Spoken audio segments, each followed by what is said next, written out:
রাজধানীর একটি ৫ তারকা হোটেলে জাতিসংঘের তথ্যানুসন্ধান প্রতিবেদনের সুপারিশ বাস্তবায়ন শীর্ষক অনুষ্ঠানে কথা বলেন বিএনপি মহাসচিব মির্জা ফখরুল ইসলাম আলমগীর।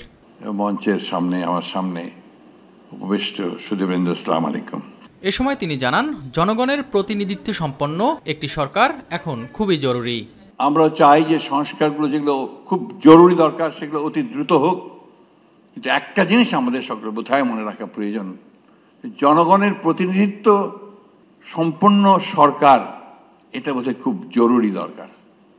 কারণ ম্যান্ডেট নিয়ে কাজ করা আর ম্যান্ডেট ছাড়া কাজ করার মধ্যে অবশ্যই কিছু পার্থক্য আছে।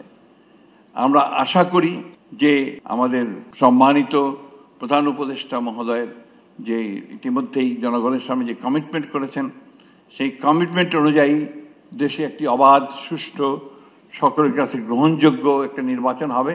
এদিকে জামায়াত ইসলামীর আমির ডাক্তার শফিকুর রহমান বলেন, আওয়ামী লীগের বিচারের আগে কোনো নির্বাচন হতে পারে না। শহীদরা এবং জীবন্ত শহীদরা আমাদের অ্যাসেট, তারা আমাদের বোঝা নয়।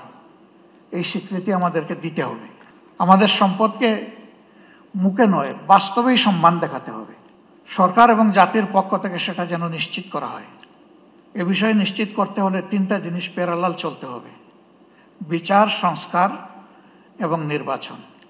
কিন্তু বিচার আর সংস্কারের আগে যদি কোনো নির্বাচন হয় তাহলে সেটি আরেকটা ন্যাশনাল ডিজাস্টার হতে পারে, আমরা বিশ্বাস করি। অনুষ্ঠানে অন্যান্যদের মধ্যে বক্তব্য রাখেন এনসিপির সদস্য সচিব আক্তার হোসেন।